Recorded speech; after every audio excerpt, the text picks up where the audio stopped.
Hello, listeners. Hello, viewers. Welcome to yet another episode of From Trauma to Trust. I'm really thrilled today to welcome Sky Blossom, who I will introduce in a minute. But like you know, for all of these interviews, we have begun always by setting the intention. And the intention today, as always, is that this interview and the way and where it goes takes you to exactly the space you need to be in order to be healed in the way that you need to be healed at this moment in your life. So both Sky and I are intending that for you for this interview. Now, who is Sky? Sky grew up behind the Iron Curtain. She grew up in a family of secret healers, and she also went on, in some might say, despite that background, to becoming an award-winning author, a spiritual leader, and an advisor to celebrities. Her magic touch has helped hundreds of people to transform their relationships, make more money, regain their zest for life. She is a gifted intuitive and a medically trained doctor. She has over 2 decades of experience in studying psychology and human behavior. She specializes in helping high performers to develop unshakable confidence, emotional strength, elevated consciousness. And she's also been featured on CBS Radio, Fox News, Boston Business Journal, and ABC, to name a few of the media outlets that she's been featured on. So we're all really fortunate to have her spend the time here. So Sky, welcome. Thank you so much for being here. Thank you, Sri. It's a pleasure. So I always start by saying that my viewers and listeners know that my first question is always the journey question, and you certainly have had a really interesting journey. And in the context of this particular seminar where we are talking about moving from trauma to trust, I wonder if you could tell us about your journey and where trauma and trust came in there. Well, I'm happy to share, and I think it's really important to start by defining what trauma really is, right? Because I remember in the early days of me working with people, you get to meet people at the networking events, and they start asking you, what is it that you do? And I would say, well, I specialize in emotional trauma resolution. And someone I remember saying, well, I don't have any trauma. And the truth is that every single one of us has endured a degree of trauma. It could have been a mean kid in school that called you stupid, or it could have been your well-meaning mother who told you you should lose weight, or it could have been something more obvious as a trauma like an accident or loss of a loved one and things like that. But all of the instances which shut our physical and emotional well-being or a shock, I would say, and all of the things that impede the energy flow. And actually, there are opportunities for growth, but if we're not receiving them as such, then they could be stored in our body as trauma. So my challenges, in this sense, because I believe at this point I have processed most of my challenges, so I would not necessarily call them trauma, but what would be considered trauma. First of all, I grew up behind the Iron Curtain. Former Soviet Union, in the family of secret healers, which means my mother and two of my great grandmothers were powerful healers in atheistic environments. So we had to neglect our own gifts and just kind of hide what we knew. Fear of being punished. And one of my greatest lessons in the gifts, and we can call it trauma too, was I got separated from my parents at the age of 11 for about 3.5 years. Oh, wow. And I suffered from like deep depression, and pretty much I was suicidal. I didn't want to leave. And that gave me a jump start, actually, because first of all, it made me independent. It taught me to rely on myself for everything. Mm-hmm. And it helped me understand the value of human connection and relationships, and value it above all material possessions and anything else. And it set me on a path of learning what makes people tick, how they operate, what moves them. And my study of psychology, human behavior, I never intended doing it professionally. It was more for my own sake.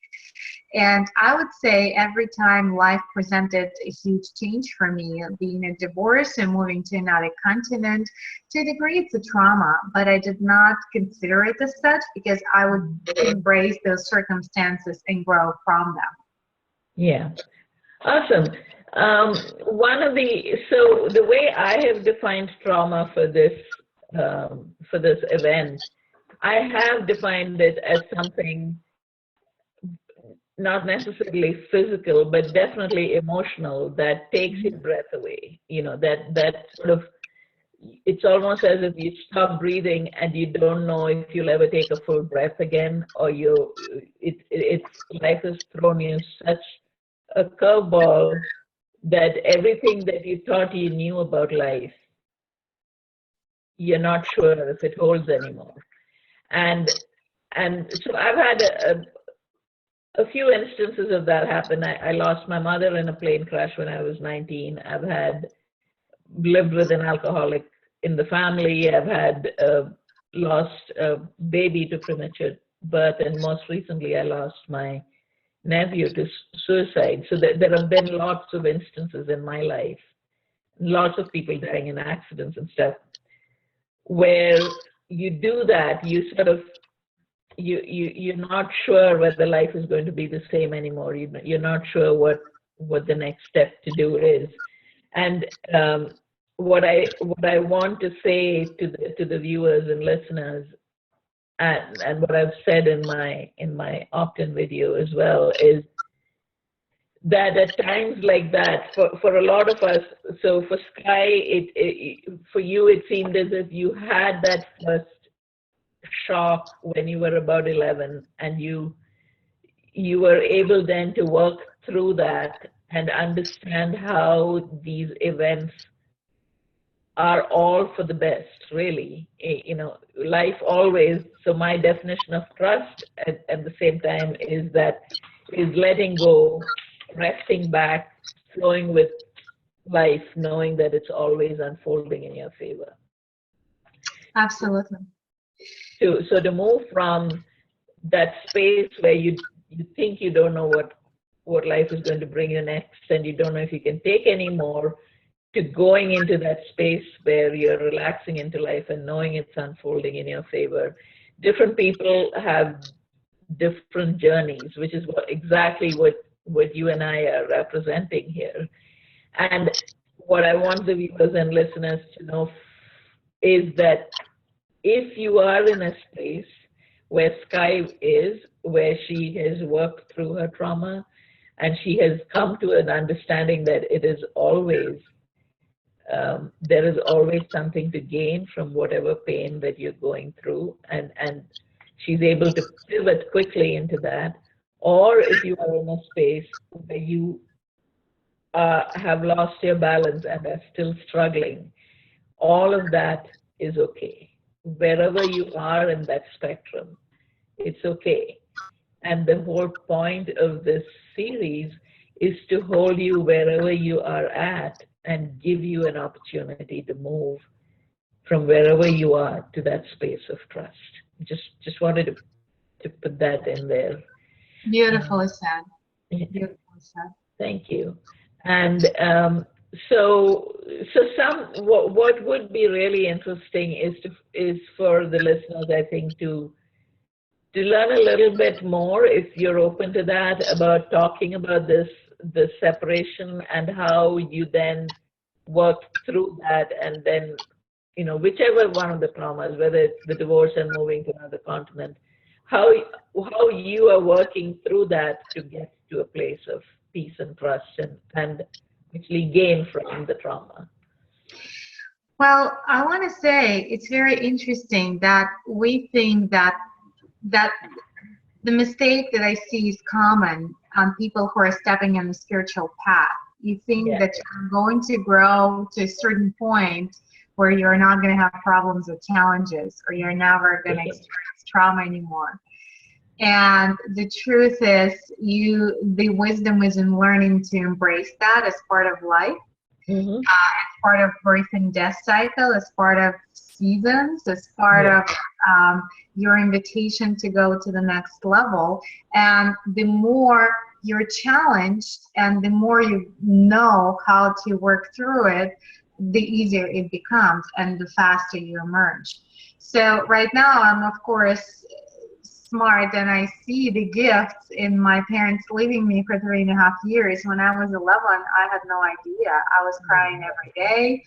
I thought that as if I cry more as a kid, then maybe one day I will be laughing as much as I cried.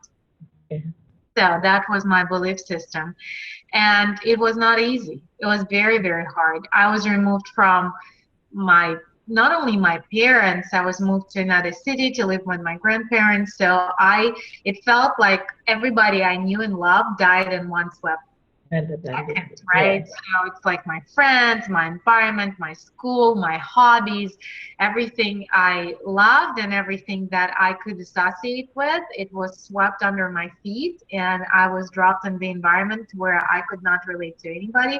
I was not getting along with my grandparents, and I got to see my parents for a week out of the year if I was lucky. So it was hard, and it took me honestly years to really fully receive the gifts of that, and to Yeah. understand that even my grandparents, by whom I felt deeply suppressed, that they were co-creative partners in the journey, and they were of service to pushing my buttons and to restricting me so that I could declare my own freedom through all of that. So that was a long journey, and Yeah. even though consciously I could see how it shaped me, how it forged my character, how it served me, and emotionally I still felt a lot of some grudges against my grandparents for mistreating me, some um, sadness for my parents not understanding what really was important to me, and that for me having them in my life was what way more important than them making money abroad or Yeah. out of financial bithole. So um, I would not even be able probably to tell you exactly how I navigated that because it took years. Yeah. I can tell you how I was able to navigate one of my recent traumas, which Mm-hmm. happened like 6 months ago. Yeah. And it changes shape. Nonetheless, we do get challenged. So this time around, I was approached by someone in the business world, someone Mm-hmm. that I knew and thought that I trusted. And that person came up to me and said, "Oh my God, I love what you're doing. I think we should do something together." And I was excited because we were in a similar line of work. I love Yeah. partnering with people. I love collaborations. And she said, "Well, I wish we could do something." So we started brainstorming, and I had this idea of doing live event, which I had for about 3.5 years, and I really developed a lot, and I invested a lot of time and a lot of research into this. And I said, "Well, I Yeah. have this idea. If you'd like, we can co-create that." So we started working on the strategy, and finally she was like, "Full yes, let's do this." To the point where we formed actually a business partnership, opened a bank account, started Oh. production, hired teams. It was like full on. Mm. And couple of months into very intense development and work schedules and investment, like hard money investment and commitments, Yeah. uh, she just sent me, like, I started feeling there was something off because we were Yeah. not able to communicate. I would call and get the voicemail, and she was like, "Oh, my phone died," or something. And then all of a sudden I get an email that she pulls off, and she says, "I don't longer feel resonant with that. It's too premature for me. I cannot do it." So, but basically all wheels are in motion, and it's Oh, like the wow. airplane is ready to leap off the runway into the air, and all of a sudden it's a hard stop. It's like everything is crashing. um, Oh, wow. I put everything else that I do on hold in my business. I give my full dedication to that. There's huge investment. There is huge investment of time and commitments in the contracts with other people. They're in the line. And now I cannot do it myself within the timeline because I have to start everything over, right? Yeah. So that was a trauma. Yes, absolutely. Yeah.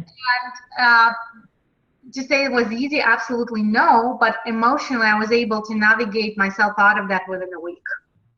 Awesome. Now, the way I did it, first of all, yes, I did feel a lot of resentment in the beginning because it did feel unfair. It felt like all kinds of things that human mind usually is doing. And then in the back of my mind, spiritually, I know it's all a gift for me. So once you start looking into that, I realized, well, if it was meant to happen, then of course it's better that to happen now than 3 months down the road when our event is about to happen and people and the tickets are sold out or something like that. Or even worse, when we did make a significant amount of money or build a brand and then she pulls out and it's a greater impact. I also knew that I cannot be in a victimhood, like I'm a good person, I'm with this good intention, but this evil person who did that to me, that's never true, ever. We're always co-creators in the experience, and it was an invitation for me to see what's the lesson for me, and how did I create that. And it was profound invitation to be frank with myself and to say, okay, did I feel completely 100% congruent and aligned with this partnership from the get-go? And the truth is kind of yes, but there were doubts because I was not in love with the person I was doing business with. You know what I mean? And love, I mean, not romantically, of course. It's like you feel this, oh my God, and I didn't. I felt like I genuinely appreciate you. Okay, we're doing the same thing kind of, but I didn't feel in love with her. I did not enjoy, I could not be in that space where we're so much in the flow and it just feels and it feels ecstatic in a sense. It was a struggle. And I had to say, all right, why did I say yes to something that it didn't feel like hell yes at the level? Why did I say yes to that? And the truth was because I really wanted to bring that project to life because it was really dear to my heart. And because I saw the potential of what it could create, the ripple effect and the result for our audience. And I did not feel enough self-trust to do it on my own.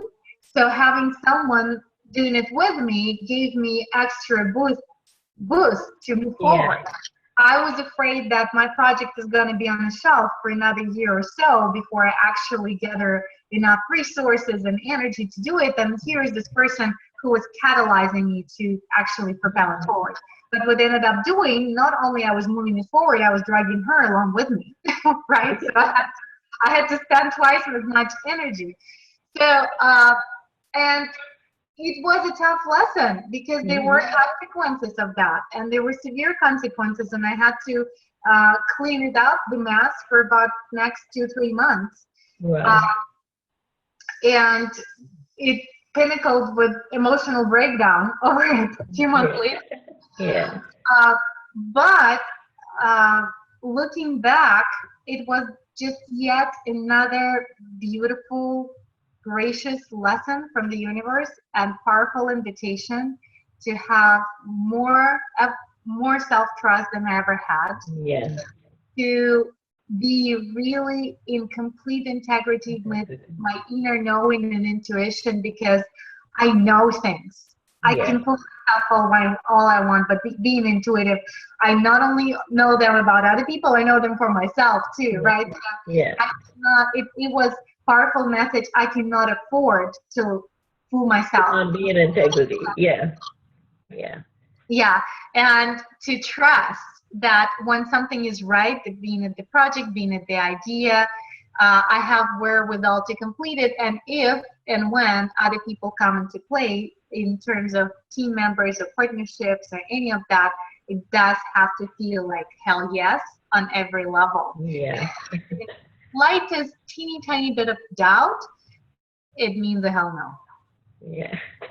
That's beautiful. I think that's a beautiful illustration of how one moves through a really tough situation. Um, so you've talked a little bit. So a lot of what the tool that you used really was introspection, right? Was really going into yourself and honesty in your conversations with yourself. Well, Um, first, I would say the first step in any trauma, you yeah, have to take ownership of that. yeah, In order to resolve it, you have to say, okay, this is my life. hmm, Everything that happens in it, my creation, whether yeah, I consciously create it or it's unconscious, but I did it. I did it. Not it was done to me, it has happened to me, I created it. And then the next question becomes, why did I create it? And what's in it for me? What are the gifts? hmm. And then how do you answer those questions? So what tools do you use to answer those questions? Well, first taking ownership, that's a decision. Yeah, And to answer the questions of what's in it for me, pretty much every person can start brainstorming on what's in it for them. What is this circumstance teaching you? yeah, And you allow these answers, and there will be layers and layers and layers of them to show yeah, up. Okay, it's teaching me that I'm stronger. I'm going to emerge from this anyway. Let's say I've seen it a lot with loved ones dying. hmm, Normally, the lesson in that is to not rely on love from the external source, but hmm, to connect with your love within and sharing it with people and with the world, right? yeah, Um, versus hoping that you will get loved and you will see it. from, yeah, Uh, then in circumstances, normally there are a typical set of circumstances, like if am I in integrity with myself, how hmm, it's all of the lessons come yeah, down to one thing: unconditional love and unconditional happiness. yeah. So one of the things that works really well for me is meditative writing. So I sort of sit in prayer or my type of meditation, and then I begin to write about whatever it is that is bothering me. And I find that if I write for about 30 minutes nonstop, it's sort of like automatic writing or meditative writing or whatever you want to call it, or journaling. Mm-hmm. Um, for me, that's one of the most effective ways to access my own inner wisdom. Do you use anything like that, or do you just have the conversation with you, which is sort of like an inner deep, I would call it a meditative conversation. Uh, Yeah, it really depends. I probably use both. Sometimes I meditate yeah, and I inquire. Sometimes I write and I literally write questions and allow myself to contemplate the answer.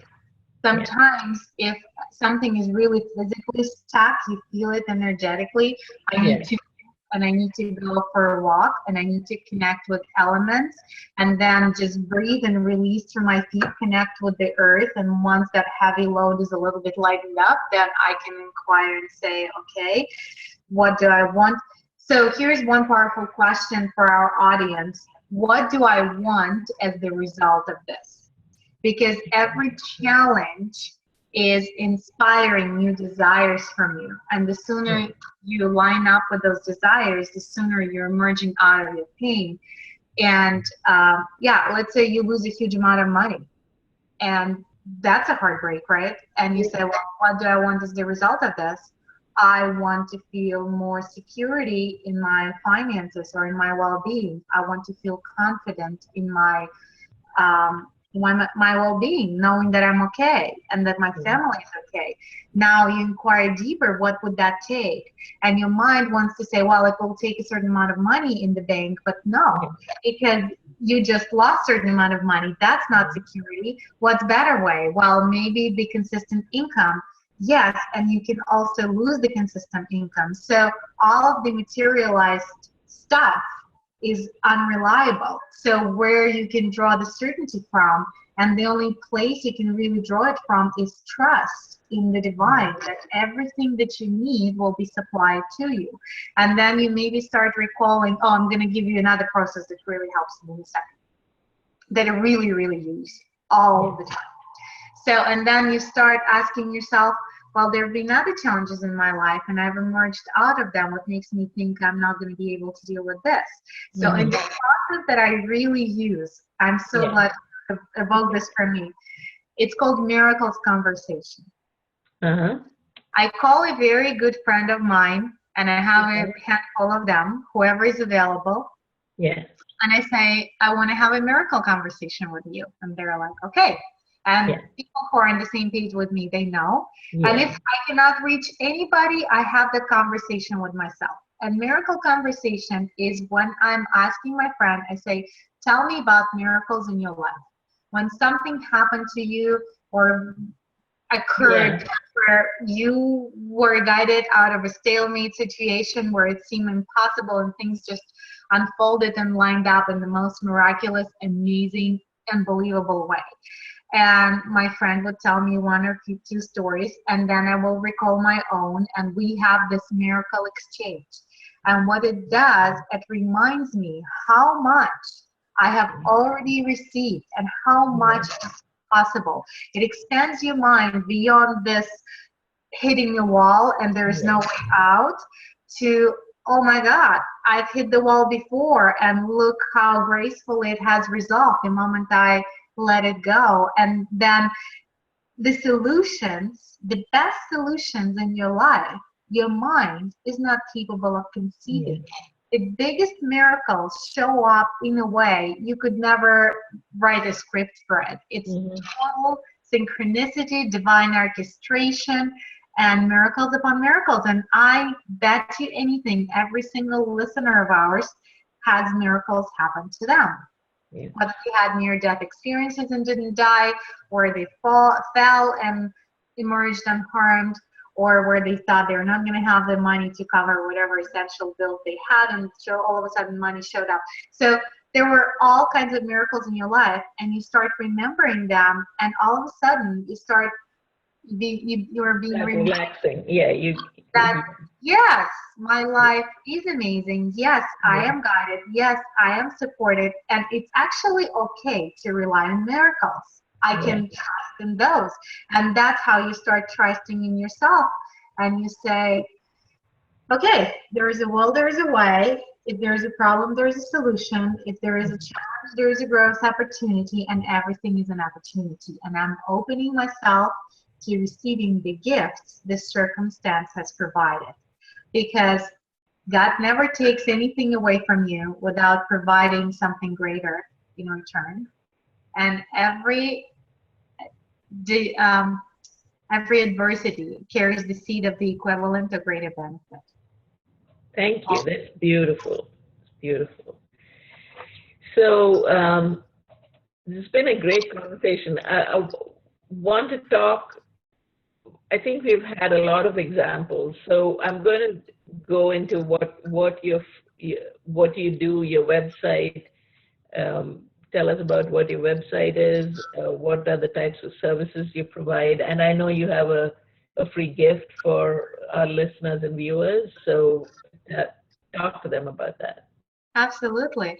Well, my specialty as an intuitive and as a third generational healer, I help you to emerge from whatever present or past circumstances that may be holding you back from living your fullest potential, from having love and relationships that you desire and deserve, from achieving financial and business success that you want. So I help you release that energy of trauma, leverage it, and grow from it. That's my specialty. And the the key point is because I can see the invisible, so to speak, Uh-huh. I get to see the core issue right away, and I love finding shortcuts and the fastest Good. solution to help you resolve it in record time, like that. And my website is bestthingever.com, Mm-hmm. bestthingever.com, because when you're living your fullest potential, when you're in love with yourself and with the world, you are the best thing that ever happens in anybody's life.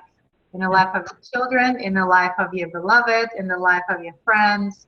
So my job is to help you be the best thing ever in anybody's life and to live your best life ever. Awesome. My gift to you is trigger removal toolkit. It's step-by-step guidance and training material. So it's three parts. It's a training video which explains trauma and how to resolve it. Really, just gives you Mm-hmm. background, solid foundation uh, from spiritual perspective and from neurological perspective as well, because the Uh-huh. medical, so it's Yeah. like spirituality and science together. And then I guide you through the process step by step, how to resolve certain circumstances and how to let go of the emotional baggage. Because Mm. 90% of it you can let go of on your own, Yeah. and small percentage, which is subconscious, you're not aware of, or it's really deep, or it's really emotionally charged that you really need someone professional like me or you Yeah. or someone free to help you out. And yeah, so you get the step-by-step guidance system, and you get a surprise bonus, which I'm not going to tell you what it is. You'll have to follow the link to find out for yourself. And it's bestthingever.com/toolkit, and you get complimentary instant access to this trigger removal toolkit. Awesome. And the viewers, you know that there is a Facebook group that we've created, and you'll be you've been invited to be part of it if you. So all of these gifts are in the file section there, and if you are one of those people who doesn't want to be part of social media, the link to the gift will also be in the email that you got about this interview.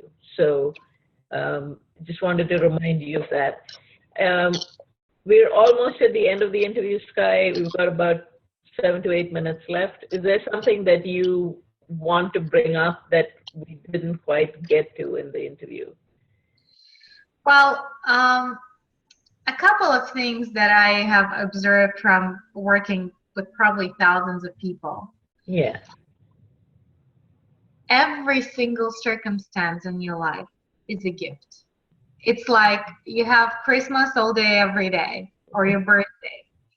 And these gifts sometimes are wrapped as trauma, and they're wrapped as problems, they're wrapped as challenges. But when you approach them knowing that there are hidden gems inside whatever package it arrives at, and you are relentless in looking for those gifts, you always find them. I have not encountered any circumstance in anybody's life where I couldn't find absolute unconditional love behind it. Mm-hmm. I work with people who have been raped by their parents, or witnessed murders, or went through horrific circumstances, or a little more trivial like breakup, or Yeah. uh, dealing with health condition. And every single time, they're absolute profound gifts. I just spoke with a friend of mine, and she battled with cancer a few years ago, and it was life and death circumstance. And she said that for her relationship and for her life, that cancer was the best thing that ever happened to her, because it awakened her husband, and they've made so many changes. It was a beautiful gift that they leveraged. So even if you don't see it right now, sometimes these gifts don't make sense even on the level of your lifetime. Mm-hmm. For example, I read one of the most profound books some years ago by Viktor Frankl called Man's Search for Meaning. Mm-hmm. And if you look at the circumstances of Viktor Frankl's life, who had survived 4 years in 4 different concentration camps during World War II, including Auschwitz. And he lost his entire family. He has lost everything a human can lose. He has lost his wife, his son. I'm pretty sure all of his relatives, or if not something close to that, all of his possessions, and he yet survived. And you would think that's the most horrible thing, but as the result, he wrote the book that changed millions of lives. He has found that logotherapy. He has continued his work, and he remarried again and created a new family. And if you look at the lifespan of his lifetime, he lived, I believe, into his 70s or something like that.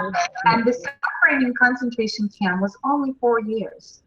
Yeah. Do we wish anybody to go through the experience like that? Of course not. Would we consciously choose, any of us, an experience like that? No. Could he have gotten the gift that he did for himself and for the world in any other way? Likely not. Yeah. So, and when you look at the impact and the beauty that was created as the result of that, I'm sure he would have not traded those 4 years in concentration camp for anything, including losing his family. Yeah. So we need to see the bigger picture. Even if you cannot see it right now, trust that there is a bigger picture. A beautiful way to end this. Thank you so much. You're such an inspiration, and I'm so glad we finally worked out Thank you. all of the things that we had going. With we are both blaming on Mercury retrograde. So thank you. I really, really enjoyed this interview, and I'm sure the listeners did too. Thanks again. Thank you so much for having me. What an honor. And thank you for what you do. It's really neat. Take care.